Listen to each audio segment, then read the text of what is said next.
Coming up on Why Should I Trust You? If there's one thing that unites us right now, it's a desire for change. Across the political spectrum, people agree things are broken and America needs change now. For a lot of Americans, that change means tear it all down, that the very fundamentals of the system are broken. So we need to look under the hood of every institution, every system, start over. The impulse is understandable, but does it actually work or just lead to chaos? Others are deeply frustrated by what they see as a burn it down first mentality. What about preserving what works? What about established science and norms?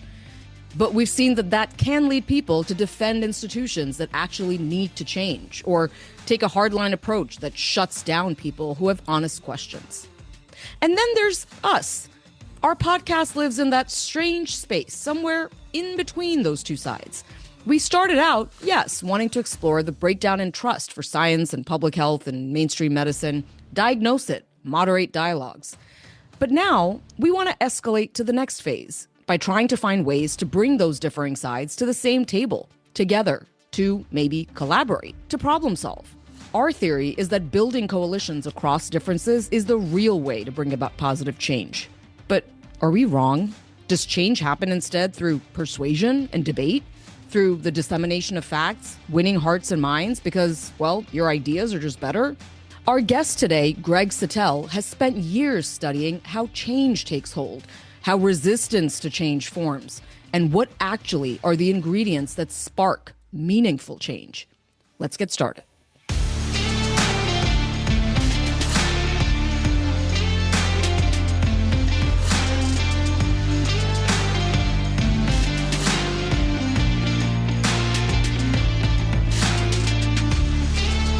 Hey, y'all, it's so good to be back. So this topic today is just excellent for like 1,000 reasons, but maybe first and foremost, it's because we here at Why Should I Trust You, we live at this intersection of kind of so many groups that we're observing all want the same thing, and that's change. And Tom, you and I were talking a little bit earlier this week about how, we are kind of sensing a shift even on our show from moving from a space of just diagnosing and talking about there being a breakdown in trust to really wanting to see what that next place is that we can take this, That's right. I think, we saw some success, pairing up that Yale public health researcher with Elizabeth Frost of MAHA on the ground in Ohio. And I think it really, sparked some thoughts for us about collaboration. Rather than just perpetually diagnosing the problem, how can we begin to experiment about bringing people together who might not see eye to eye on a lot of things, but there's common ground now. There's trust. There's shared vision on certain things. And could that move us out of this space of just, perpetually diagnosing this issue? Yeah, that's right. You heard it here first, folks. Why should I trust you? We're moving on into our 2.0 era. And look, I think one of the reasons we're so interested in speaking to somebody like Greg Satell is because, he is such a deep thinker on the mechanics of change. How does change happen? He has studied movements and companies and individuals and sort of tried to almost like map out what the successful ingredients are that have created transformation. And so we thought we'd bring him on, and we wanted to talk to him about all kinds of things happening right now. His book, Cascades, How to Create a Movement That Drives Transformational Change, is kind of mind-blowing. He talks about how change has been pulled off, like we said, within companies, industries, and even movements like the Orange Revolution, which happened in Ukraine back in the 2000s. So we have a ton of questions for him today, but first, who are we? I'm Brenda Adhikari. I'm Tom Johnson, and Maggie and Dr. Mark will be back on the next one. And just that reminder, always send us questions, comments, feedback. Don't hold back at whyshoulditrustyou.net. And also just be sure to check out our Substack. A lot of content lives there too. Okay, so in a moment, we're going to be joined by Greg Satell. But Tom, how do we get ready for Greg? Help us understand what we need to know to get our heads in the right space here. Yeah. Did you see that stat? I think it was just yesterday. I saw it at NPR. I saw it in Washington Post. 1 in 4 U.S. adults think the shooting at the Correspondents' Dinner in Washington, where the president was in attendance, was staged. Really? Yeah. 1 in 4. And I think it was like 1 in 3 are not sure. That is fascinating. I mean, now that I think about it, I feel like I did get into a lot of conversations with people who are all questioning like the facts of the event. But wow. Yeah. So I think it's kind of relevant to what we're talking about here because, obviously that's a sign of many things, but it's a pretty easy argument to make that right up there, that statistic, that poll finding really speaks to the breakdown in trust in our institutions. So, obviously institutions like the government, the White House, the Secret Service, the media, how 1 in 4 would look at this situation and think that's staged, it's pretty stunning. But equally stunning, less grabby, perhaps, was that Navigator study we've talked about that found 74% of Americans believe our political and economic system needs major changes. So again, these institutions, these systems, everything's got to change. That's 3 out of 4 Americans think major changes. And when it comes to the stuff that we talk about, KFF finds that 75% of Americans say there's not enough regulation of chemical additives in our food. 64% of Americans say there isn't enough regulation of pesticides on our farms. And confidence in government agencies, like across the board, is really kind of rock bottom. Interestingly, and we'll get to this, I think, with our guest, Americans also say the cost of healthcare is now the top issue that will determine who they vote for in this fall's elections. So obviously Americans want change. Enter our guest, Greg Satell. He makes the argument that this demand for change in our institutions is because they were designed, these institutions we live with, they were designed for a world that no longer exists, a world that we lived in 80 years ago, sort of post-World War II, before the rise of the internet, before the rise of cheap food, before globalization, AI, this massive income inequality that we live with. So in short, he says, quote, we need to redesign and rebuild institutions that can serve and sustain us for the 21st century. So this disconnect of what we need and what our institutions were designed to provide, and even who they were designed to provide those benefits to, is playing a big role in why Americans are so angry and mistrustful. People want change, but maybe, like our institutions, the ways we're all going about achieving change are outmoded. So that's something we want to hit with Greg because that's where he lives. He lives in this, how do you pull off effective change? So with KFF finding that 4 in 10 U.S. adults say they support the Make America Healthy Again movement, shouldn't that movement be achieving actual sustainable change at a faster clip? Shouldn't it be easier for them to pull off these changes with that groundswell of support? Our guest today cautions that when it comes to bringing about change, slogans and gimmicks won't help you. Change is not about persuasion. It's about power, and it's about collective dynamics. We'll get into that with him. As for the public health approach, or what we call sort of the traditional public health approach, which can be adamant that the only way to engage with MAHA supporters is to pump out more fact checks, more data, more studies. Again, that's not everybody, but we hear it a lot. It's out there. It's a current. Satell writes, quote, there is also a large body of research that suggests providing people with the right information is unlikely to meaningfully influence their behavior. People are not blank slates. They bring prior beliefs and biases that shape how they respond to new ideas. Wow. I am so excited to talk with this guy. I worry that we're going to be like, he's the oracle that is going to give us all the answers to how we bring about meaningful change in our lives. But really what I'm hearing you say, Tom, that I find so exciting is like, are we creating the right conditions to see meaningful change? And what does it actually take to create those conditions? So coming up next, Greg Satell to talk about how we create meaningful change. We'll be right back.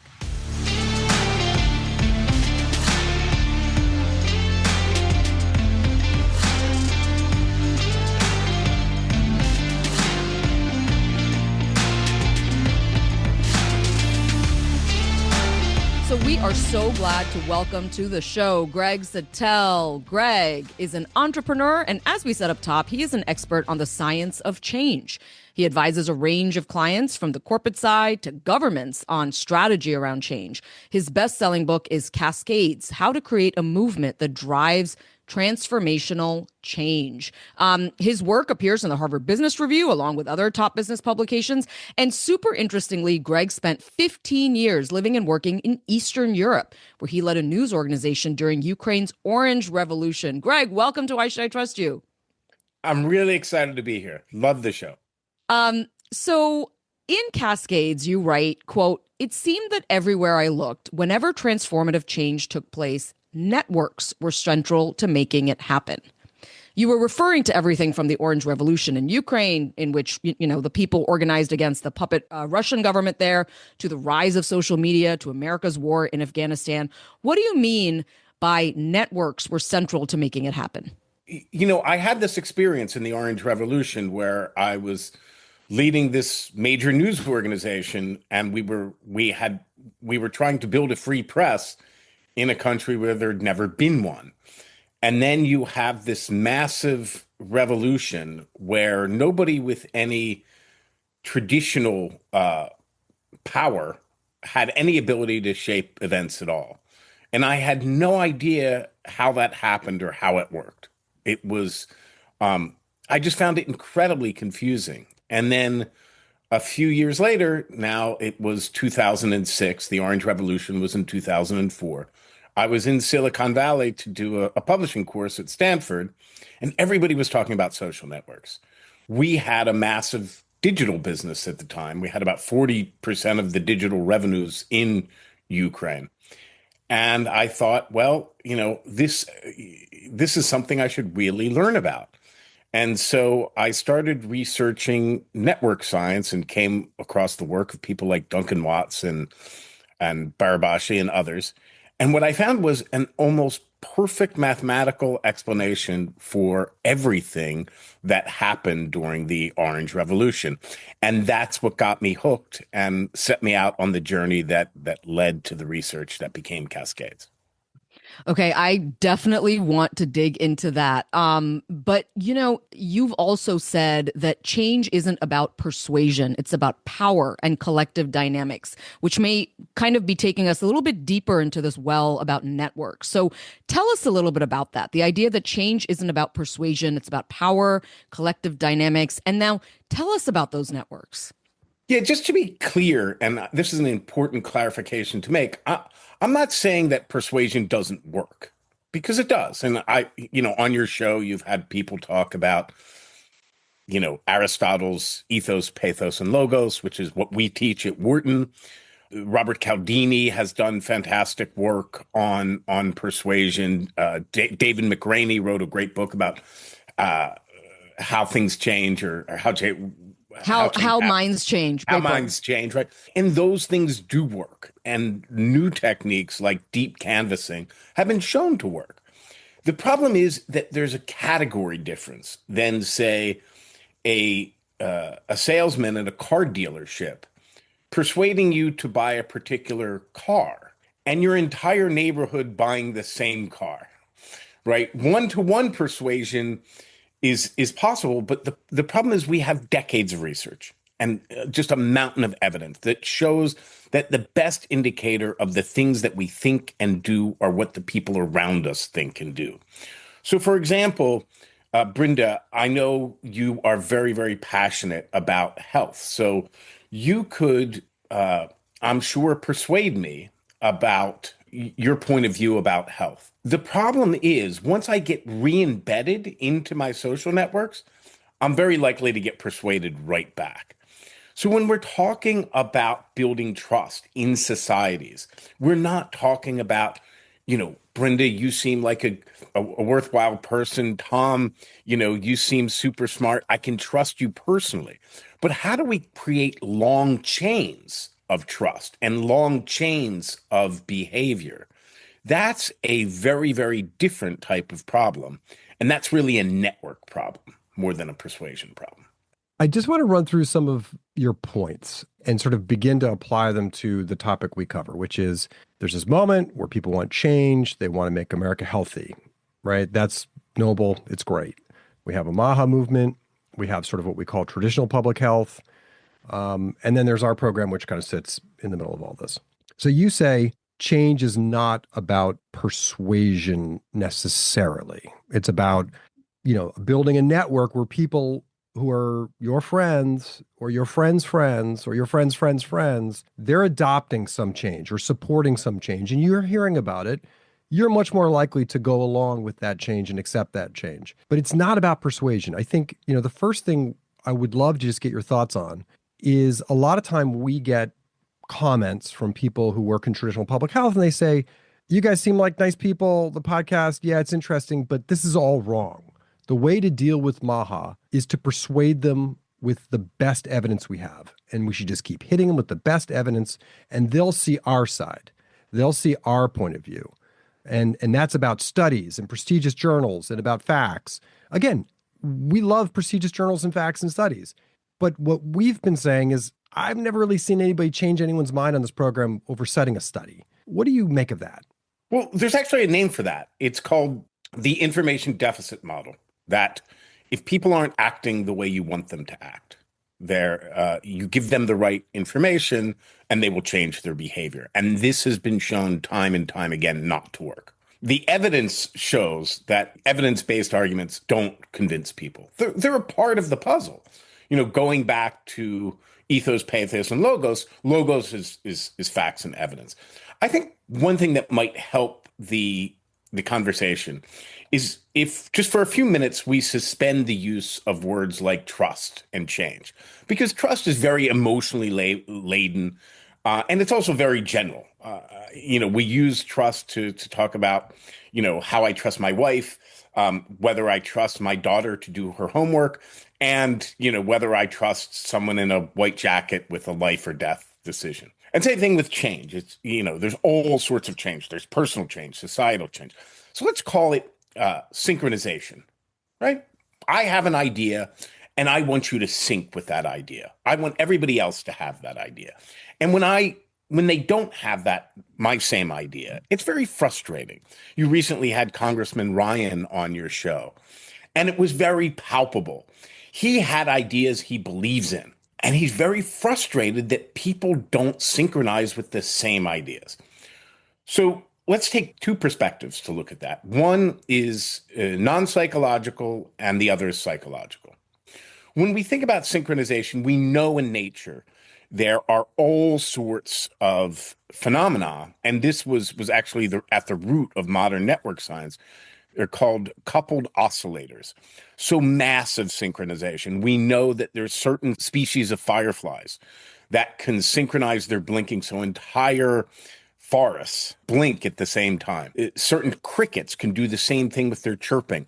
We know pacemaker cells have to synchronize about once a second, every second of our lives. And if they fail to do it even once, we've got big problems, right? And we've seen hit movies, people forming long lines to buy iPhones. We see protesters filling the streets.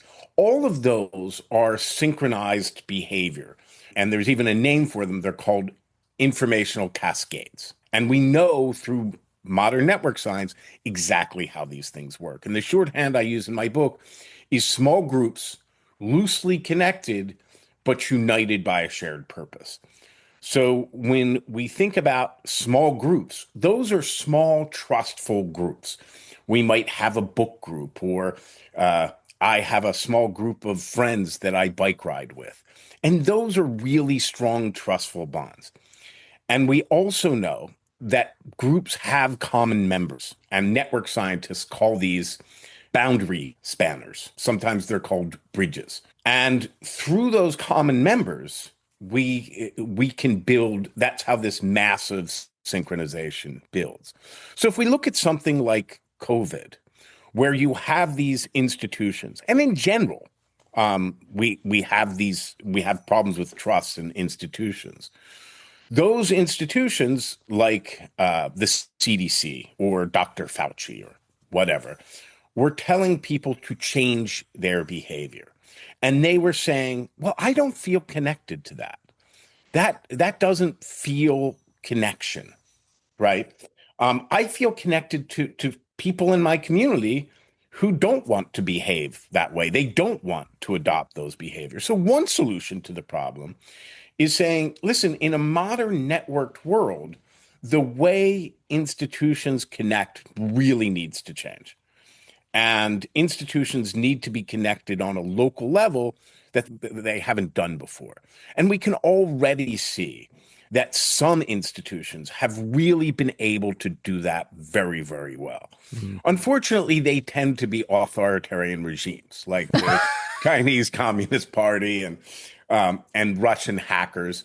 But they, the color revolutions really, really scared Vladimir Putin. And so they've reacted in a way that more, let's say, liberal societies have not. But Mhm. that's one answer to the problem, and that's non-psychological. How do we build those connections, those links, so that, and I always say, you always want to start with the majority, right? You can always expand a majority out. Once you're in the minority, you're going to feel immediate pressure. So You get to just explain that, because you're saying when you've got an idea for a change, for a transformation, for a movement of change and transformation, start with a smaller group of people who are all buying in, rather They don't than, all have to buy in, but a but a majority. majority of them have to buy in. Okay. Right. Okay. Keep going. Yeah. You have no obligation to invite the bomb throwers in. Right. There's just something about human nature that when we feel passionately about something, we want to go tell somebody who hates it and convince them. And it's a bad idea. You shouldn't do it. But that's one way. So that's one perspective of looking at it. The other perspective of looking at synchronization is a psychological one. So, traditionally, what intellectuals thought about religion was that it was related to superstition. Right? People didn't know why the rains came, or they couldn't find animals to hunt, or whatever it was. And so they build up these stories that eventually became religion. And that was a very sort of appealing narrative to people like me who are not naturally spiritual. And that helps intellectuals feel superior. Well, I don't feel this spiritual religious feeling, so that must be some sort of silly idea. But then evolutionary psychologists came along and said, that idea doesn't really make a lot of sense, because religion is actually incredibly expensive. And anybody who's ever traveled through Europe and visited a church and realized that when that church was built, people were living hand to mouth, you can see that. But even in hunter-gathering societies, those rituals and all the endowments, those are big investments. So if religion was only superstition, then the societies without religion would outcompete the societies with religion. But we know that's not true, because it's very, very difficult. And I don't know that if there's a society without religion that exists. There might be one. I've never heard of one. And certainly the vast majority are. So religion has to be some sort of competitive advantage. And what they've come up with is religion enables collective action, which is really humanity's secret weapon. That is our superpower. So it's not just the beliefs, but it's the clapping and the singing and the Mhm. chanting. That's every bit as important as everything else. And in the modern religion of the NFL, right? If you're only looking at what's going on in the field and not looking at what's going on in the stands, you're missing half the story. And once you're able to come together to do this chanting, to do this singing, you're able to organize other things like building large structures or organizing complex hunts for large animals, to coordinate an attack on an enemy. Mhm. But in order to do that, people need to accept different roles and responsibilities. And that's the root of identity. Identity lets us accept the role that we want to play and signal to others the role that we expect to play. And when people don't accept that identity, it's very, very frustrating for us, right? That's very disempowering. And it's also why people are dropping identity signals everywhere we go, either through the brands they buy, or how many times do you hear people say, as a so and so, I think this and that. Of Oh Mhm. my course, gosh, some of I this do it way. all the time. I think it's such a brilliant observation that we drop identity signals. And here's what I would love to get your take on, Greg, which is like, look, in a very politicized culture that we live in a very politicized America, where we sort ourselves culturally a lot of times, or at least we're almost encouraged to sort ourselves culturally based on who we vote for politically. And, we find this all the time in our show where folks immediately get their sort of hackles up when they know that this person supports Kennedy or this person supported the COVID vaccine. It's these little, like you said, identity signals that are dropped that really kind of immediately push people into different corners, right? And what I'm hearing you say is that there's an urgency to align our identities so that we can synchronize a little bit better. Is that what you're saying? And when we don't, there's conflict, right? So, for example, I teach at the Wharton School at the University of Pennsylvania. I'm not allowed to call myself a professor. I'm not allowed to say I'm on the faculty. I am a outside instructor, or I can call myself a lecturer. Now, at other schools, people can, but at the University of Pennsylvania, I would get in a lot of trouble for calling myself a professor or saying that I'm on the faculty, because in that institution, I am not allowed to assume that identity. People who assume that identity are supposed to have certain credentials. They're supposed to have PhDs. They're supposed to be published in peer-reviewed journals. So they would get quite offended if somebody like me, who doesn't have those credentials, adopted their very same identity that they really worked hard to assume. So when you say that RFK, that when people hear that, okay, RFK says something and they get very offended. Well, what RFK is doing, he's refusing to accept people's identities and roles. He's saying those people in the white lab coats, they don't know anything more than anybody else. And those people in the white lab coats are saying, you know what? I don't just wear a white lab coat. I actually worked a long, long time to figure these things out. I think we all know people who are researchers, and they go to the lab every day to try and solve a problem that helps humanity. And they want that identity to be respected, very much like we were talking about in a religious identity. If somebody just sort of walked up to the pulpit and said, well, I want to be the priest today. I don't think the priest would take that very well. So coming back to trust, in order to have trust, you need to accept my role and I need to accept yours. And that is a problem of identity. And it's related to synchronization. I would come back to saying those two things. One, you need connection. Two, you need clear roles and identities. And when you go back to COVID, you think about people saying, hey, here's somebody from outside my community telling me how my community should behave. And that's where we come to shared values and shared purpose. Because what they were saying was, you should listen to the science. Not that you should care about your community, not that you should protect your neighbor, but that you should accept this identity, which is called science. And people didn't like that. Right. That's very interesting. It seems, you talked about kind of these small groups loosely connected with a common purpose that they share. I mean, that really sounds like MAHA. I mean, that sounds like maybe MAHA, how MAHA kind of got started, how MAHA sort of grew. Or the Tea Party. Yeah. Look at the Tea Party. Yeah. The Tea Party was Tea Party was made up of small groups who were meeting at churches, meeting at cafes. Right. And then there was that one Santelli rant on CNBC, and they became united with his. It was a movement waiting to happen. Right. But how do you, I guess what I would love to know, again, we're being critical of all sides here, including ourselves. Where is MAHA going with this energy and this common purpose and these small groups loosely connected?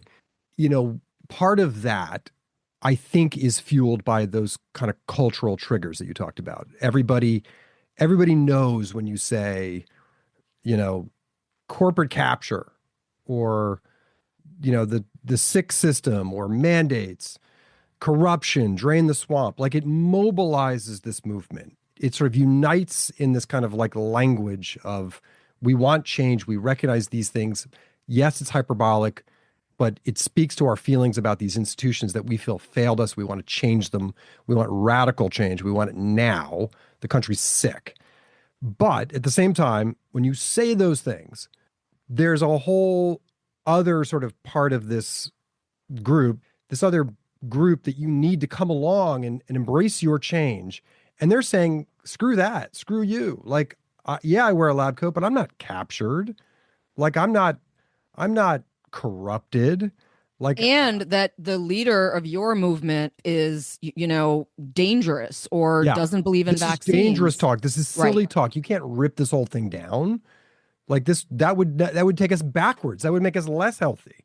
So like some of those cultural triggers which create the movement, the momentum to change might actually be working against the change, building up the resistance to the change. Is that? Oh, for sure. For sure it is. I have to admit, I have no idea what MAHA is. I have no idea what that means. Right. Is that complaining about big agri and big pharma? I don't know. I mean, so if that's the grievance, big agri and big pharma, what's the vision? No agriculture, no pharma, or no big? I don't know. I don't know what the values are. Is it fact and evidence based? I don't know. Let me jump in because I think what I want to almost clarify, like, there is definitely a movement that is grabbing a certain momentum in this country where there's energy around not just cost of healthcare and how astronomical it is. That is the kind of animating issue, as we know, but health itself, wanting to eat better, wanting to have more agency over one's health, being really interested in alternative medicine, being really interested in doing your own research, going to peers as opposed to just going to doctors.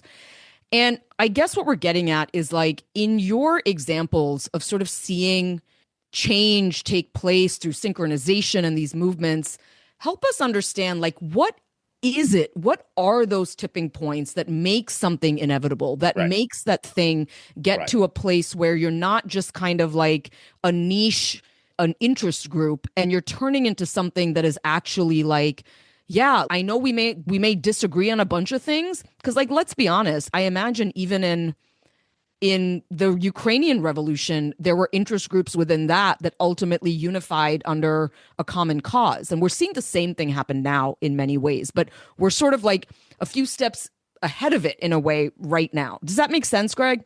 It makes perfect sense. And just a couple of points of clarification. Number one, I lived 15 years in Europe, right? There is something wrong with American food, and not just the processed food. Our vegetables don't taste like vegetables in other places in the world. Yeah. So that is a fundamental problem. It is. Our revolution in Ukraine, it failed, right? The Orange Revolution failed. That's why there had to be another revolution 10 years later, right? Because the Orange Revolution, do you know where the Orange Revolution got its name? Yeah. No. Oh, it was the Tom does. All right, don't hold me to this. It was the color of the campaign of the guy who didn't win that everybody thought actually won. Very close. He wasn't supported by Russia. It Russia. was the campaign color of the opposition candidate, Viktor Yushchenko. But the Orange Revolution was rooted in the identity of Viktor Yushchenko. Right. And when he got into office and he wasn't effective and he failed, the movement failed with him. Within 5 years, Viktor Yanukovych, the same guy who we took to the street to keep out of office, he took power, and he was even worse than we thought.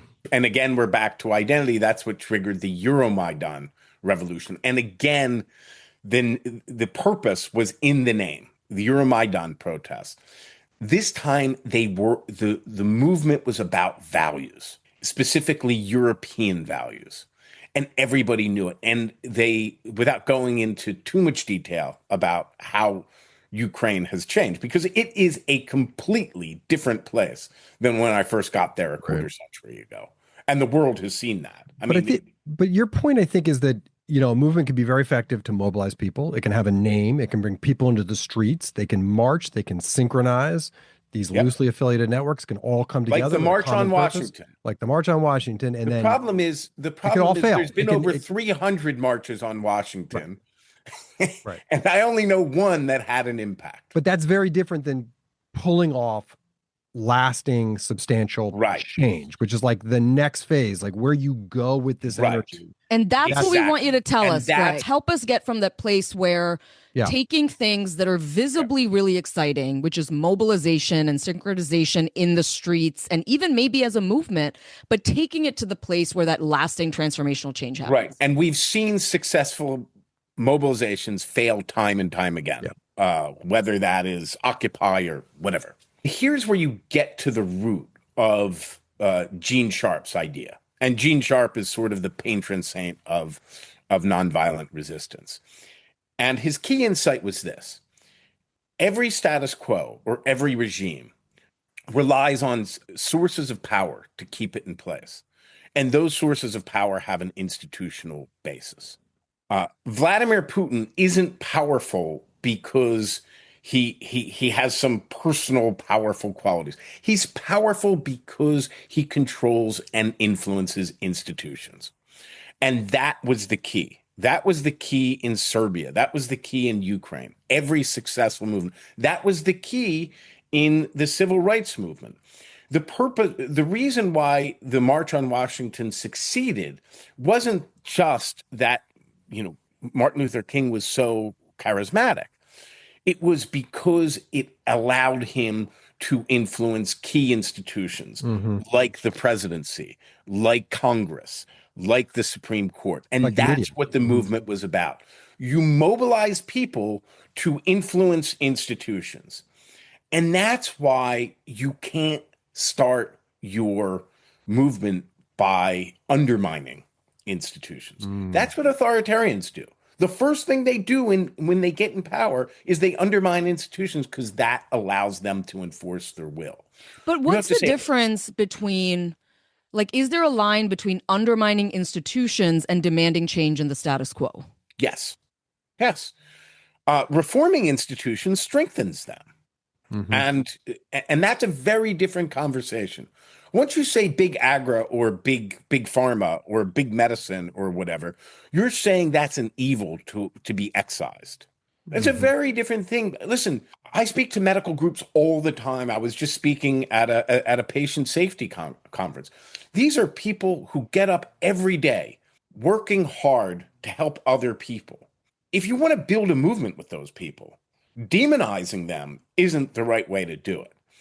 You want to say, how can we help you do that job better? How can we help you make patients safer?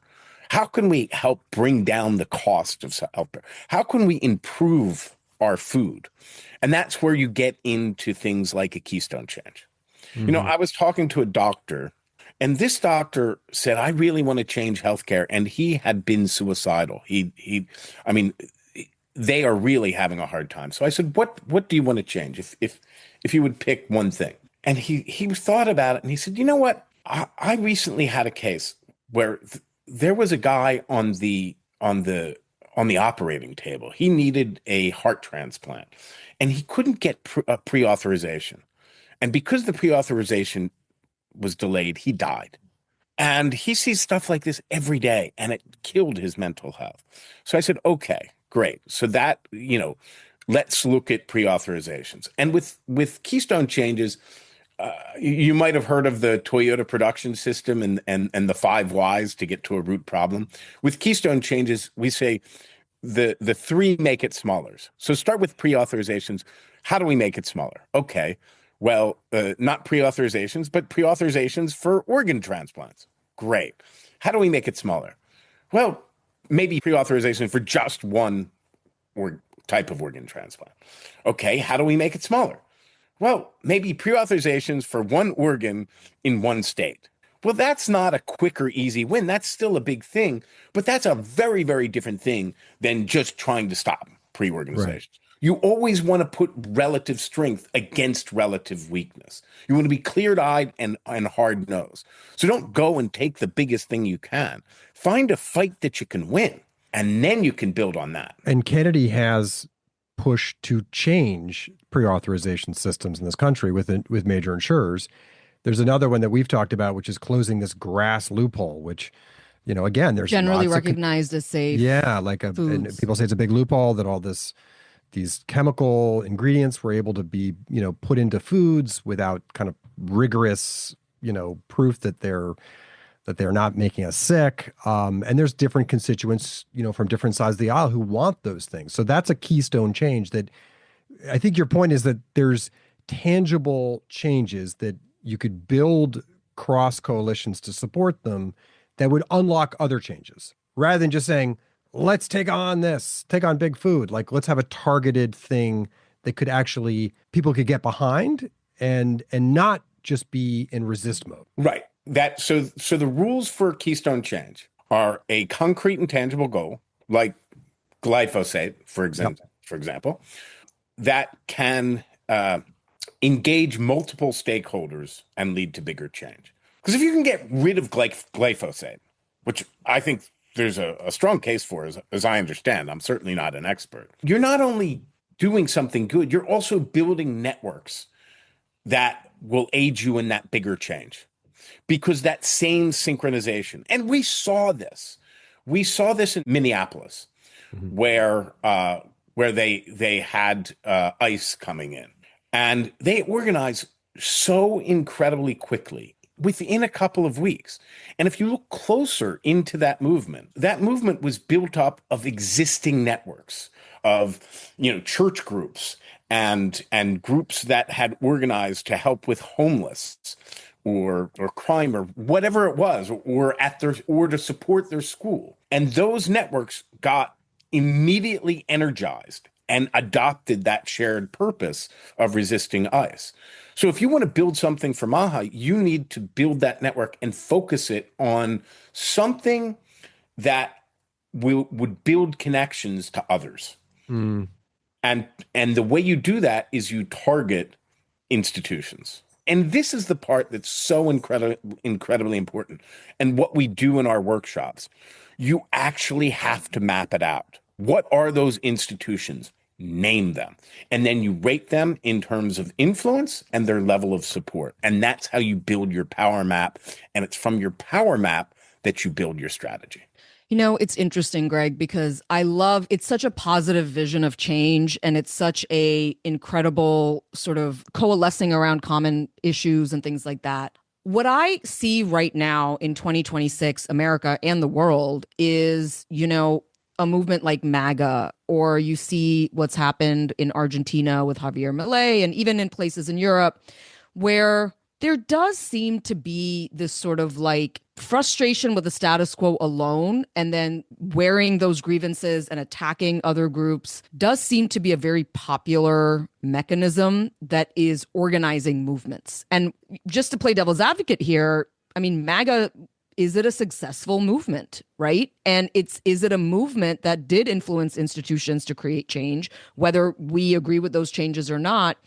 I guess my question is it necessarily that a movement that kind of centers around one person or even anti-institutionalism can't work? Is that what you're seeing ultimately long term? Or is it that, that you're learning that actually working to strengthen institutions and reform them as a long game is ultimately still the better kind of road to go down? I think it's really the wrong question to ask whether MAGA is a successful movement. It's certainly a successful movement. I think the more important question is, will it survive victory? And that's a very different question. Very much like us. We won in the Orange Revolution, but we didn't survive victory. And the failure to survive victory is always a failure to root your movement in shared values. And it's almost always in favor of some other values that allow you to signal identity and status. And we see that all the time. We've seen that with Black Lives Matter. We've seen that with Me Too. That's when you know when a movement's going badly, when people are doing things simply to signal their identity and status. And that's why, Orban was a successful movement, but he didn't survive victory. I have a very good friend who is he was the chief architect of the color revolutions, and he's been in America for some time now. But he's going back to Serbia, mostly because of Orban, because he senses that there's opportunity again. And that's the problem. If it's not rooted in shared values, there's always this myth of the final victory, where your enemies will be vanquished and you'll become so powerful that nobody can even question you anymore. It never works. What you do is you build opposition and you fail to survive victory. So it's not just enough to rile people up and get them into the streets. It's not even enough to capture institutions. You have to build your movement to be able to survive victory. That's why after Milosevic, when he was brought down, when the new government came in, the activist group that rallied against him, they put billboards up all over Belgrade. Now we're watching you. This movement wasn't to put you in power, it was to build a better society. And I think if MAHA can do that, I think it will not only be successful, it'll be able to survive victory, but it has to be rooted in shared values. And I want to ask you also, just on the MAHA front, when a movement needs to change in itself, like its goals need to change, and sometimes not sticking to what the original playbook was, and learning as you go, do you need to change? And what happens if you don't change? And where I'm going with that is I'm going to read you some poll results from KFF that came out, very recently. 8% of the people who identified as MAHA supporters, 8% of them said restricting pesticide use on farms was the top priority for the government. 8% said limiting corporate influence in our food was the top priority for the government. 10% said reevaluating vaccine safety was the top priority for the government. 20% said restricting chemical additives in food was the top priority. But 40% of the MAHA supporters in the survey from KFF said lowering healthcare costs was the top priority for the government. That is not something that you hear from the MAHA movement, lowering healthcare costs. It's there, it's in the conversation. But even just in this discussion here today, when we talk about MAHA, we talked about pesticides, we talked about big food and it making us sick. We've talked about, the push on vaccine safety. Those are not the top priorities of the MAHA rank and file. The top priority is the cost of healthcare. And if you're MAHA right now, or in the leadership of MAHA, do you look at this and say, we've come a long way, we've mobilized this movement, we want to make America healthier again, that's succeeded, we've ascended to the tops of these health institutions, but we need to change our goals? Yeah, strategic flexibility is really, really important. I mean, can you imagine if the civil rights movement branded themselves the sit-in movement?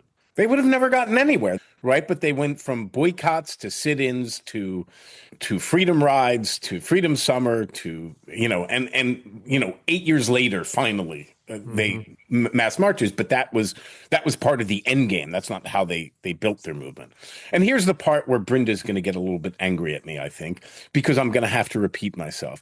You should never, ever root your movement in any particular person or program or policy or technology. It always has to be rooted in shared values.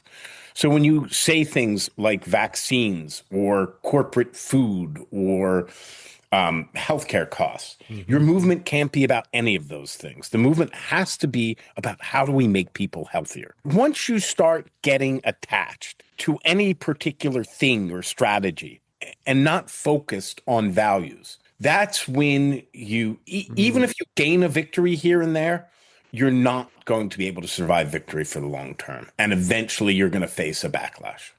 Okay, final question. And this is a purely selfish one, Greg Satell. So we're just going to fully own. As a selfish person myself, as my wife can can tell you, I like these kind of questions. So one of the things we said at the beginning of the show before you came on was, our show when we first started was, I'm not even sure we knew exactly what we were going to be heading We were a into. podcast. We knew that. We were a podcast, and we were really interested in this idea that there was this kind of major schism in our society around with the public and mainstream medicine and public health and science, that this major kind of trust deficit. A lot of it came out of COVID and whatever. And we wanted to explore that, and we kind of wanted to see what was behind it and speak with people from the MAHA movement and other people who are mistrustful of the system, and speak with people from public health. So we've done that. I've been doing that for the past year. We've had like 22 of these conversations and interesting individual conversations. But what we've started to notice is that some interesting things that we weren't expecting are starting to take place, which is that there's interest now being expressed from both sides in working together to actually solve problems. And that was not something we were expecting. We were like, these two groups are so at odds, and we want to understand that schism and really explore that. But now it's like, holy shit, they actually, like, a lot of them want to work together. And I guess my question is, how do we take this trellis we've built and take it to that next level? Because it seems like we've got these little shoots of promise here. What I would say is, if you really care about your movement, you have to protect it. And what you have to protect it from are the bomb throwers. You have to protect it from the purity spirals and the moral outbidding. We know that there's something called group polarization, where if you get people together with moderate views, and they, over time, it will tend to the most extreme. In the Orange Revolution, you weren't allowed to bring alcohol to the protests, which was in Ukraine. In Ukraine at that time, you could see people drinking vodka on the way to work at like 7 o'clock in the morning. But at protests, no alcohol. And if somebody brought a beer, some old babushka would wag her finger. If you can't police your own movement, then you're not protecting your movement. So I think it's great what you've built. I think it's great that you're making these conversations and getting people to think about working together. And that's important, but you have to protect it because it only takes one bomb thrower. One thing I always thought about, I knew we were coming to this question, both Brenda and I used to work in the media hierarchy, right? We worked at network news. That was a long time ago. We're now, I think in your terminology, we're sort of sitting at the center now of a network. And it's a small network, but it's a network of a spectrum of opinions and views on health and experiences on health. And like you say, sometimes you think there's going to be warfare when you bring these two sides together in the center, which is this podcast. But in fact, there's a way to have a conversation where people are more moderate and more open and actually just stop arguing and stop trying to persuade and actually listen. And again, respect. We've got major differences here on very, very important things. And I'm not going to compromise on my values, but I'm going to hear you out and look for places where we can collaborate, perhaps together. So I think, there's probably lots of things we don't do right, but being at the center of a network, I think is a good place to be. Yeah, and power in a network always emanates from the center, and we can calculate that mathematically. But what I would say is, and maybe this is a good place to end, the same place I end my keynote. Lasting change is always built on common ground, and I think that's what you're building, and I hope you build it much further. Oh, Greg Satell. We're going to take that one to the bank, man. Yeah. Thank you so much, Greg Satell, the author of Cascades, How to Create a Movement That Drives Transformational Change. He also he writes a lot out there on different platforms. Do check out his work. And a huge thank you for joining us on Why Should I Trust You? It was great to be on. Thanks so much. And that is our episode today. I am Brenda Adhikari. He's Tom Johnson. Mark and Maggie will be back with us on the next one. Do send us questions and comments at questions@whyshoulditrustyou.net. Check out our Substack, leave a rate, like, review, all that good stuff. And we will see you right back here on the next episode.